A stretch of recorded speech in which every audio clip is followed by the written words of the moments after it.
सहनाववतु सहनौ भुनक्तु सह वीर्यं करवावहै तेजस्विनावधीतमस्तु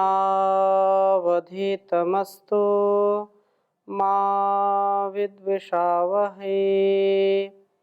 ओम शांति शांति शांति। वैदिक जीवन पद्धति की इस कक्षा में आप सभी का हार्दिक स्वागत है, अभिनंदन है। ऋग्वेद के चतुर्थ मंडल के 8वें सूक्त का हम स्वाध्याय कर रहे हैं और ज्ञान संदेश की प्राप्ति हमको अपने हृदयस्थ उस परम पिता परमेश्वर से प्रतिपल होती रहती है। ज्ञान की प्राप्ति का हम सामर्थ्य अर्जित करें, अपने मन, अपनी वाणी, अपने व्यवहार को सुव्यवस्थित करके तथा प्रभु के द्वारा दी गई प्रेरणाओं का सत्कार करके हम अपने जीवन का परिष्कार कर सकते हैं और दूसरों का परोपकार कर सकते हैं। पिछली कक्षा में हमने 8वें सूक्त के चौथे मंत्र को पढ़ा था और बहुत सुंदर चर्चा की थी कि वे सब कुछ देने वाले हैं प्रभु। उन्हीं की कृपा से हमारा संपूर्ण कार्य चलता है, उन्हीं का यह सारा संसार बनाया हुआ है, उन्हीं में संसार समाया है और वे संसार में समाये हुए हैं। इस दृष्टि से हम उनके प्रति पूर्ण कृतज्ञ भाव से, भक्ति भाव से ओतप्रोत हों। आज हम 5वें मंत्र के स्वाध्याय को आपके समक्ष रखेंगे। यहाँ पर यज्ञ व प्रभु की प्राप्ति का उपदेश किया है कि यज्ञमय जीवन ही हमारे लिए अत्यंत कल्याणकारी है और यज्ञमय जीवन होगा यदि हम त्याग की भावना से जीवन जीते हैं। अत्यंत ही वह प्रभु हमारे जीवन का उद्धार करने वाले हैं, उसका परिष्कार करने वाले हैं। वेद मंत्र आपके समक्ष लिखता हूँ, फिर आगे चर्चा करूँगा। बहुत सुंदर मंत्र है, छोटे छोटे मंत्र हैं परंतु बहुत ही प्रभावशाली यह उपदेश हमारे लिए है।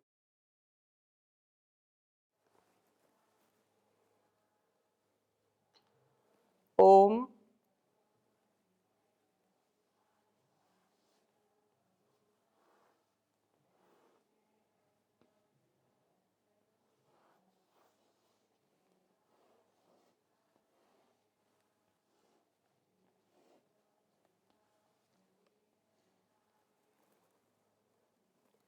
ते श्याम ये अग्नये। ओम ते श्याम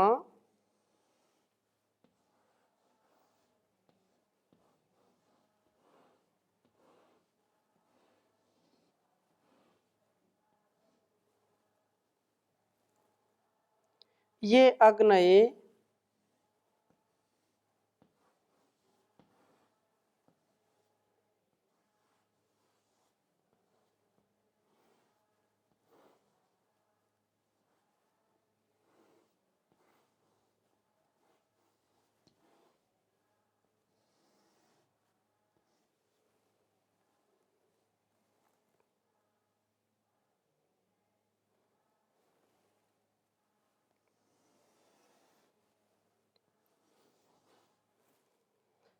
ददाशुर्हव्यदातिभिः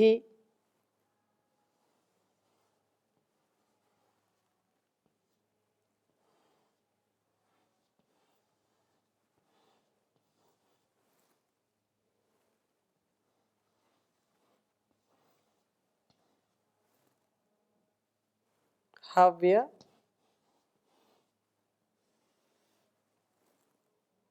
दातिभिः।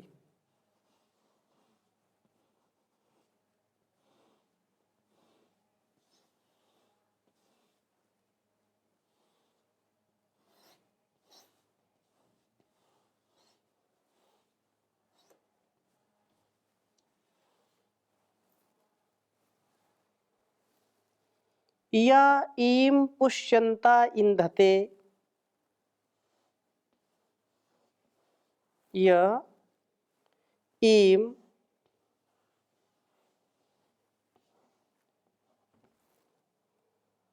पुष्यन्ता इंधते।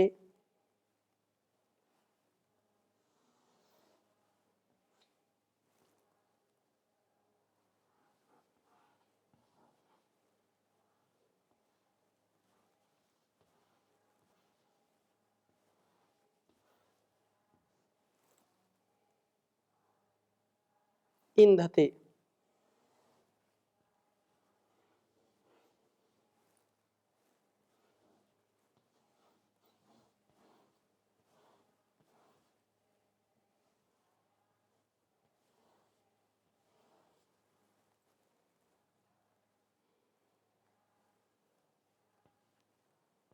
चतुर्थ मंडल के 8वें सूक्त के हम इस 5वें मंत्र का स्वाध्याय कर रहे हैं।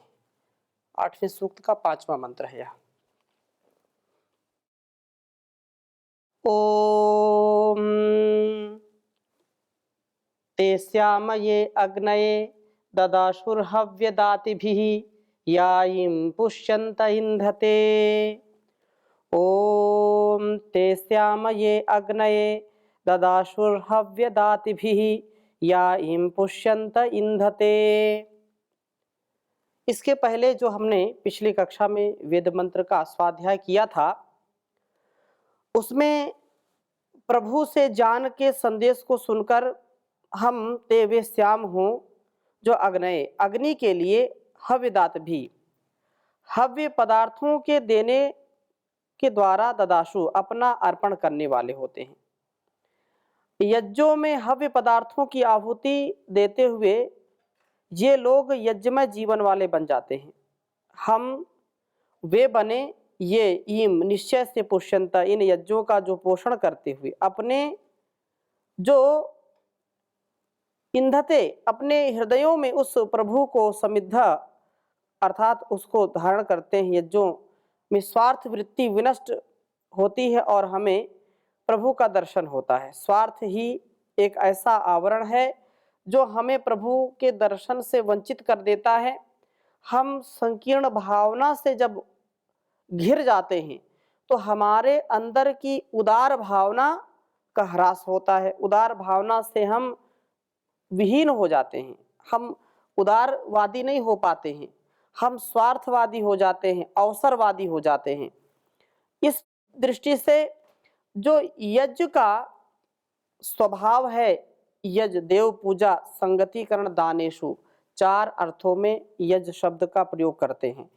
तो यज्ञ शब्द जब हम समझते हैं कि जीवन में ऐसा जीवन जो दूसरों की भलाई के लिए होता है, अपने अंदर देवत्व का भाव हो और देवो भूत्वा यजेत देवम कहा है कि देवताओं का पूजा अर्चन करने वाला व्यक्ति जब तक अपने अंदर देवत्व के भाव नहीं लाता है तब तक उसका जीवन स्वार्थ की सिद्धि के लिए होता है। देवो भूत्वा यजेत देवम अर्थात देवताओं का यदि पूजन करें तो हमारे अंदर भी देवत्व हो, देव बन करके हम देवों का पूजा अर्चन करें।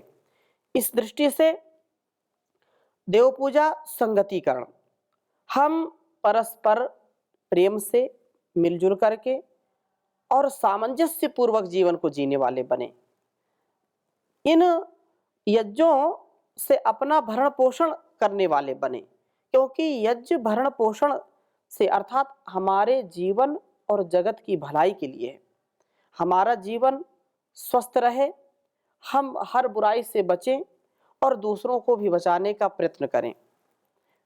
वेद मंत्र में यह कहा यज्ञमय जीवन वाले बनकर के हम अपना पोषण करें और हृदय देश में प्रभु को समृद्ध करें, अर्थात अपने का परिष्कार करना, अपने को उत्कर्ष से युक्त रखना, ये हमारा परम कर्तव्य है। इससे विमुख कोई भी व्यक्ति आत्म संयम से, आत्मबल से हीन व्यक्ति, मनोबल से हीन व्यक्ति कभी भी जीवन में उन्नति को प्राप्त नहीं करता। आत्मबल सबसे बड़ा बल है। बुद्धि बल या हमारा शरीर बल, धन बल, जन बल, अलग अलग बल होते हैं, लेकिन सबसे बड़ा बल क्या है? आत्मबल, मनोबल। बुद्धि बल से भी बड़ा है। तो इसलिए बुद्धि, यद्यपि बुद्धि भी बहुत बड़ा है, ये तत्व, बुद्धि की शक्ति हमारे अंदर हो, तो बुद्धिर्यस्य बलम तस्य, ये भी कहा जाता है। लेकिन वो बुद्धि भी कब काम करेगी? जब आत्मबल होगा। आत्मबल नहीं होगा तो बुद्धि भी काम नहीं करती है। इसलिए हम इसको समझने का प्रयास करें। और राया सुवीर्यैहि, छठे मंत्र में कहा ते राया ते सुवीर्यैहि सस वांसो विसृण्विरे ये अग्ना दधिरे दुहा। ये जो पुरुष अग्ना उस परमात्मा स्वरूप अग्नि में दुहा दधिरे परिचर्या को करते हैं, अर्थात जो प्रतिदिन प्रातः सायं प्रभु की उपासना करते हैं। ते राया, वे धनों से सस्वांसः संभजमानाः, लोक सेवा के कार्यों में प्रवृत्त हुए विसृण्विरे, सुने जाते हैं। वे सुवीर्यैहि, उत्तम पराक्रमों से लोक सेवा करते हुए प्राणियों के हित में लगे हुए सुने जाते हैं। कहने का आशय क्या है कि सुबह से लेकर के सायं पर्यंत हम अपने शरीर को अच्छा बनाने के लिए सब काम करते हैं। खाना पीना, सोना जागना, दंड लगाना, प्राणायाम करना, वस्त्रों को पहनना, ये किस लिए? कि हमारा शरीर स्वस्थ रहे, हमारा शरीर बलिष्ठ हो, हम रोगी ना हो, इसके लिए सारा काम करते हैं कि नहीं? लेकिन आत्मोन्नति का क्या काम करते हैं? यद्यपि आत्मोन्नति उसमें छिपी है यदि कोई ज्ञान पूर्वक व्यवहार करता है, लेकिन जिसको नहीं जान है, तो हम आत्मोन्नति के लिए क्या करते हैं? हम सुबह से उठ करके अपना सुबह से ही शुरू कर देते हैं नित्य कर्म, शौच करते हैं, दंत धावन करते हैं, फिर जो भी अपने कार्य हैं,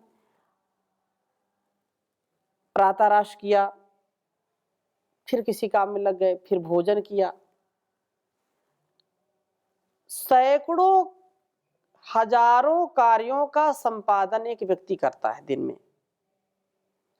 परंतु आत्मोन्नति के उत्कर्ष के लिए बिरले लोग ही यत्न करते हैं। आत्मशुद्धि के लिए, आत्म कल्याण के लिए, आत्म बल के लिए हमको प्रातः सायं थोड़ा सा ध्यान, चिंतन, मनन अवश्य करना चाहिए, जितना कर सकते हैं। इस संध्या का जो विधान किया है हमारे ऋषियों ने सुबह शाम, यह अत्यंत कल्याणकारी है और इससे विशेष शक्ति मिलती है। हाँ, कुछ लोग केवल चुपचाप बैठ जाते हैं, तो कम से कम बैठ जाते हैं। जो दिखावा करते हैं उनको तो लाभ नहीं मिलेगा, लेकिन जो कुछ क्षण बैठ करके चिंतन करते हैं, तो वेद मंत्र में कहा कि जो दुह दधिरे परिचर्या को करते हैं, अर्थात प्रतिदिन प्रातः सायं प्रभु की उपासना करते हैं, संध्या ध्यान करते हैं, ते राया, वे धनों से कभी भी कमजोर नहीं होते, निर्धन नहीं होते, वो धन से परिपूर्ण होते हैं। धन केवल यह द्रव्य नहीं है, जो पैसा रुपया ही नहीं है, धन दौलत ही नहीं है। हम स्वास्थ्य का धन रखें, उदारता का, शिक्षा का, विद्या का जो है, तो इस प्रकार से इस सुवीर्य ही उत्तम पराक्रमों से युक्त होकर के लोक कल्याण में लगे रहते हैं।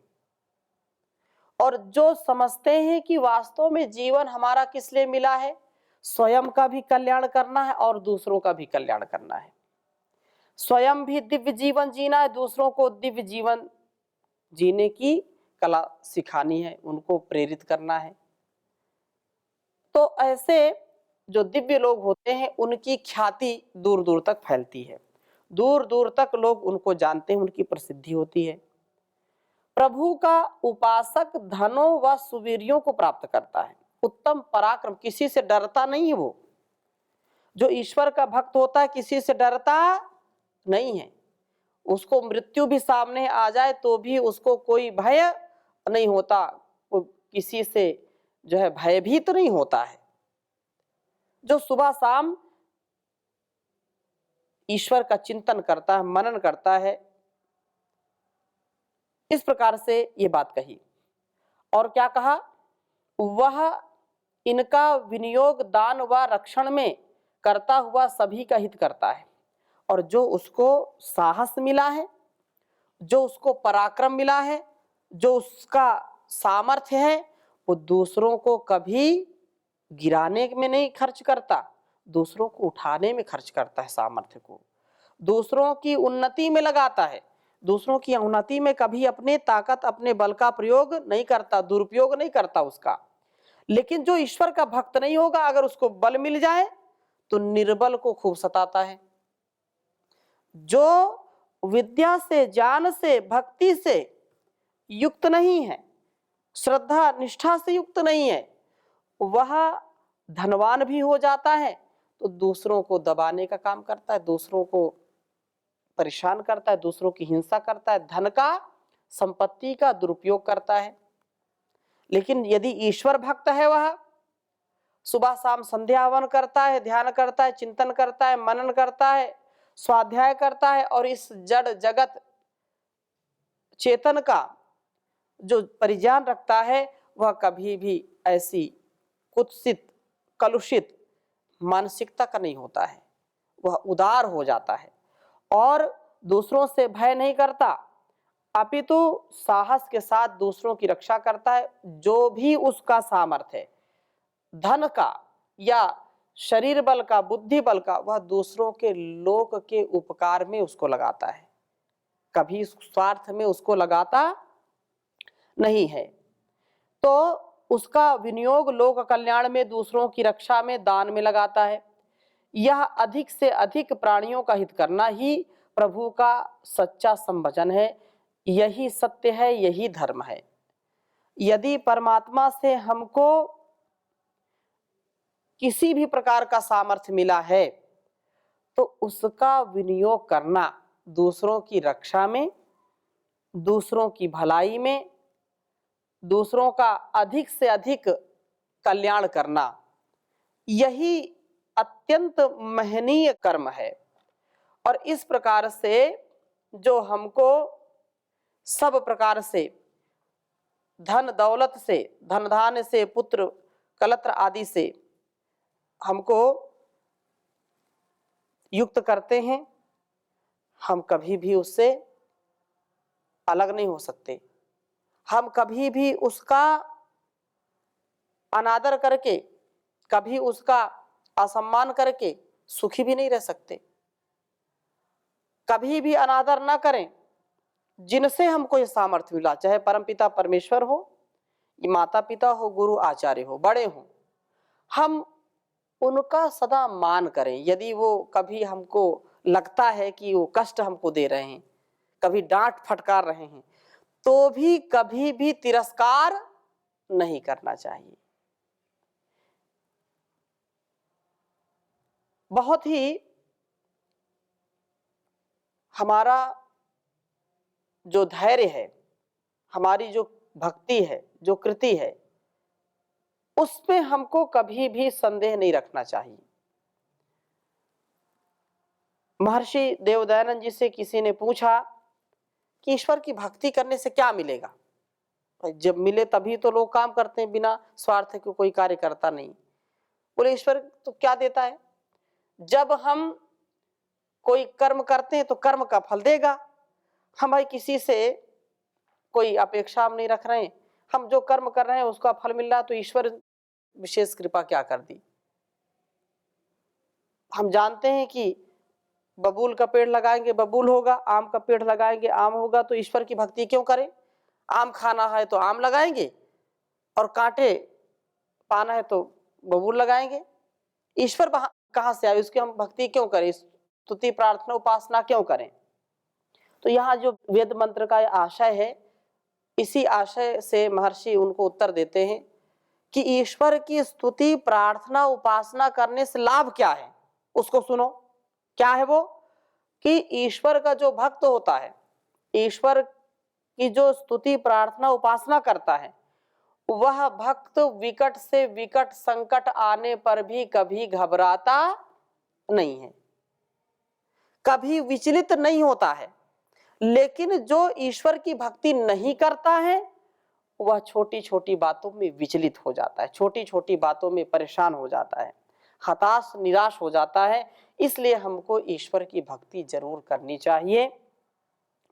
और प्रभु उपासना से धनों व सुवीर्यों को प्राप्त करके हम उनसे लोक सेवा में प्रवृत्त हों और इस प्रकार से यशस्वी हम बने। बड़ी सुंदर प्रार्थना है कि हम जो भी प्राप्त करें उसको किसमें लगाएं, प्रभु के द्वारा दिए गए आदेश उपदेश संदेश के अनुसार उसको लगाएं। जैसे वेदों का जो आदेश है कि उसको हम दान दें, उसका त्याग पूर्वक उपभोग करें। तेन त्यक्तेन भुंजीथा मां गृधा कस्य स्विद्धनम। तो ईशावास्यम इदम सर्वम, ये सारा संसार क्या है, ईश्वर से ही ओतप्रोत है। तो हम जो भी कर्म करें, उस कर्म को करते करते भी क्या है, हम लालच लोभ की प्रवृत्ति न रखें। हम ईश्वर का सच्चा जो उपासन है, जो अनुष्ठान, उसको करके सच्चे मार्ग पर चलें और पाप से बचें, पवित्रता से शुचिता से युक्त जीवन जिएं, तब जाकर के कल्याण होगा। तो तेन त्यक्तेन, त्याग पूर्वक उपभोग करने से ही होगा, और कोई उपाय नहीं है। इसलिए बहुत सुंदर बात कही है, प्रभु मेरे जीवन को पावन बना दो, प्रभु मेरे जीवन को पावन बना दो, कोई दोष मुझ में रहने न पाए, प्रभु मेरे जीवन को पावन बना दो, कोई दोष मुझ में रहने न पाए। सुख दुख हो या रहे लाभ हानि, हर पल जपे तेरे नाम को वाणी। सुख दुख हो या रहे लाभ हानि, हर पल जपे तेरे नाम को वाणी।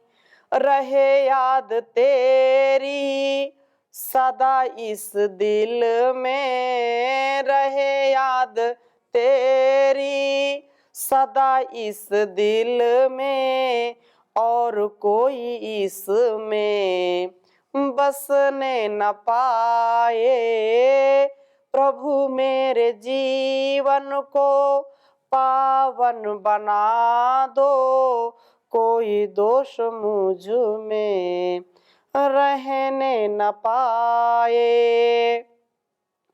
पर धन की चोरी ना अपहरण की इच्छा, रहूं चाहे निर्धन मांगू चाहे भिक्षा। हो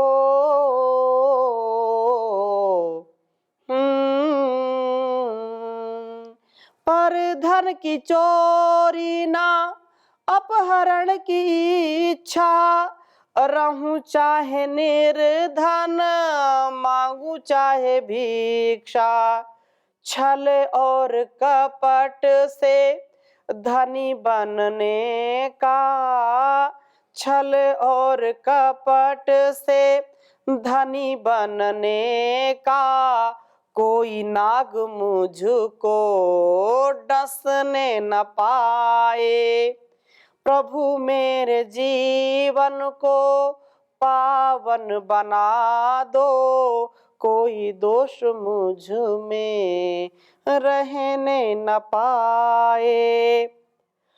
आपके गुणों का ही करूं कीर्तन मैं, किसी के अनिष्ट का न करूं चिंतन मैं। घृणा राग ईर्ष्या का हे प्रभु मेरे, घृणा राग ईर्ष्या का हे प्रभु मेरे, कोई रोग मुझ में लगने न पाए। प्रभु मेरे जीवन को पावन बना दो, कोई दोष मुझ में रहने न पाए। और अंत में क्या बात कही, बहुत ही महंगी बात। यदि इस बात को भी हम अपने जीवन में धारण करें तो जीवन का उद्धार हो जाएगा। क्या कहा, अभिमान को तेरा अपमान समझूं, समर्पण को तेरा ही वरदान समझूं। अभिमान को तेरा अपमान समझूं, समर्पण को तेरा ही वरदान समझूं। हे प्रभु मेरे विचार हो ऐसे, कोई देख मुझ पे हंसने न पाए। प्रभु मेरे जीवन को पावन बना दो, कोई दोष मुझ में रहने न पाए।